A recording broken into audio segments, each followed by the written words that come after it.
কি রে, তোর মন খারাপ কেন? মন খারাপ থাকবে না? সবাই বন্ধুগুলো বিয়ে করছে, একটা কেউ নিমন্ত্রণ করে না, ছোট থেকে বন্ধু, এই জন্য তুই কত খেতাম আমি। এই জন্য তোর মন খারাপ, এই জন্য তোর মন খারাপ। শোন, আমার কাছে একটা মাস্টার প্ল্যান আছে, বুদ্ধি আছে। এখন সোশ্যাল মিডিয়ার যুগ, ঠিক আছে?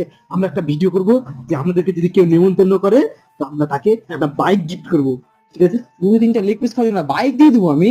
আরে ভাই, বাইক চড়াই দেবো আমার নিমন্ত্রণ নিয়ে কথা যেতে পারলে ভাই। ভিডিও বানা বাবুকে নিমন্ত্রণ। তো হ্যালো গাইস, হয়ে গেছে। হ্যাঁ ভাই, অনেকে যেটা পরিচয় করবে। হ্যাঁ, তো হ্যালো গাইস, আপনারা আপনাদের বিয়েতে যদি আমাদেরকে নিমন্ত্রণ করেন তো আপনাদের জন্য থাকছে এক বিশেষ আকর্ষণীয় উপহার। সেই উপহারটা, আমার কথা আরে ভাই তোর কথাই বলছি, দেখ উপহারটা কি সেটা আমাদের আকাশ আপনাদেরকে এখন বলে শোনাবে। আকাশ বলো। তো তো তো গাইস, তোমরা যদি আমাদেরকে বিয়েতে নিমন্ত্রণ করো তাহলে তোমরা বাবা একটা কাঁচের টিফিন বাটি সেট। আমি যেটা তোকে বাইকের কথা বলছি। অত বাজেট নাই, কম দামে টিফিন বাটি সেট দিবি না, চিকেনটা বেশি করে খেতে পাবো। চিকেন খাবে